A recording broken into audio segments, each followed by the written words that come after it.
নওগাঁর নিয়ামতপুরে ২০২৫-২৬ অর্থ বছরের রবি মৌসুমে গম, সরিষা, সূর্যমুখী, চীনাবাদাম, শীতকালীন পেঁয়াজ, মুগ, মসুর ফসলের আবাদ ও উৎপাদন বৃদ্ধির লক্ষ্যে ৮,০৫০ জন ক্ষুদ্র ও প্রান্তিক কৃষকদের মাঝে বিনামূল্যে বীজ ও রাসায়নিক সার বিতরণের শুভ উদ্বোধন করা হয়েছে। সোমবার ৩ নভেম্বর বেলা ১০টায় উপজেলা পরিষদ মিলনায়তনে বীজ ও রাসায়নিক সার বিতরণের শুভ উদ্বোধন করা হয়। উপজেলা কৃষি অফিসার রফিকুল ইসলামের সভাপতিত্বে আলোচনা সভায় প্রধান অতিথি হিসেবে উপস্থিত ছিলেন উপজেলা সহকারী কমিশনার ভূমি রেজাউল করিম।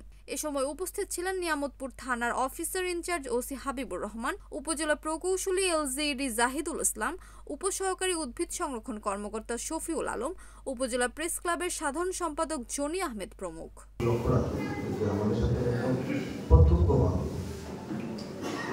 কৃষির সাথে কৃষিকাজের সাথে সম্পৃক্ত এবং প্রায় 45 থেকে 50% এবং সরাসরি কৃষির সাথে সম্পৃক্ত। যেহেতু নিয়ামতপুর আমরা জানি যে বড় এলাকা, পানির সমস্যা রয়েছে, পাশাপাশি আমাদের জমির মাটির যে উর্বরতা, সব মাটি থেকে সব কিছু চাষ করা সম্ভব না, যা আপনারা জানেন, আমরাও জানি। মোহাম্মদ ইমরান ইসলাম, NAN TV, নওগাঁ।